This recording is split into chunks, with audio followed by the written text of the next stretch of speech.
আমরা এটা একটা আনুষ্ঠানিক হিসেবে করবেন। আর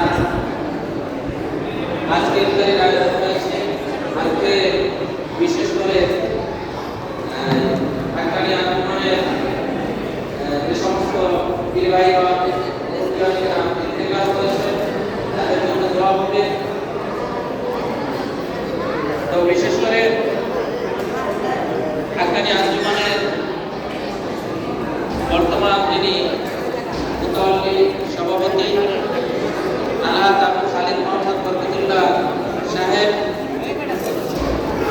তিনি এবং তেনার পরিবার সকলে ইনশাআল্লাহ আমরা দোয়া করব এবং হাক্কানি তরিকার অন্যান্য যারা